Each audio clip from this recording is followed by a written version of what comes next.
யமதர்மன் ஒரு முறை பிச்சைக்காரனைப் போல் தன்னை மாற்றிக்கொண்டு திருவண்ணாமலை கோவிலின் வாசலில் யாசகம் கேட்பது போல் அமர்ந்தார். அப்போது அவர் காவேரி என்ற பெண்ணிடம் பிச்சை கேட்டார். காவேரியும் அவளது குழந்தையின் கையில் அரிசியை கொடுத்து ஒரு கைப்பிடி அரிசியை தானமாக போட்டாள். சிறிது நேரம் கழித்து யமுனா என்ற மற்றொரு பெண்ணிடம் அவர் பிச்சை கேட்டார். யமுனாவும் அவளது குழந்தையின் கையில் அரிசியை கொடுத்து தானமாக போட்டாள். சில ஆண்டுகள் கழித்து காவேரியும் யமுனாவும் இறந்து யமலோகம் சென்றனர்.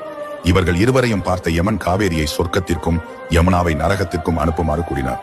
இதை கேட்டு ஆத்திரமடைந்த யமுனா, அவளும் நானும் ஒரே செயலை தானே செய்தோம், எனக்கு மட்டும் ஏன் நரகம் என யமனிடம் கேட்டார். அதற்கு யமதர்மன் கூறினார், காவேரி தன் குழந்தையின் கையால் அரிசியை போட்டால் குழந்தைக்கு அதன் புண்ணியம் வந்து சேரும் என்பதால் அவ்வாறு செய்தாள். ஆனால் நீ குழந்தையின் கை சிறியதாக இருக்கும், அவள் போட்டால் சிறிய அளவு அரிசியே செலவாகும் என்று நினைத்தாய். நீங்கள் இருவரும் செய்த செயல் ஒன்றாக இருந்தாலும் எண்ணம் வேறு. எண்ணம் போலவே வாழ்க்கை அமையும். ஒரு செயலை செய்யும் பொழுது நல்ல எண்ணங்களுடன் தொடங்குங்கள், நல்லதே நடக்கும். இன்று நல்லவர்கள் தோற்பது போல தெரியலாம், ஆனால் அவர்களுக்கான அங்கீகாரம் நிச்சயம் ஒரு நாள் கிடைக்கும். அது வாழும் போதாக இருந்தாலும் சரி, இறந்த பின்பாக இருந்தாலும் சரி.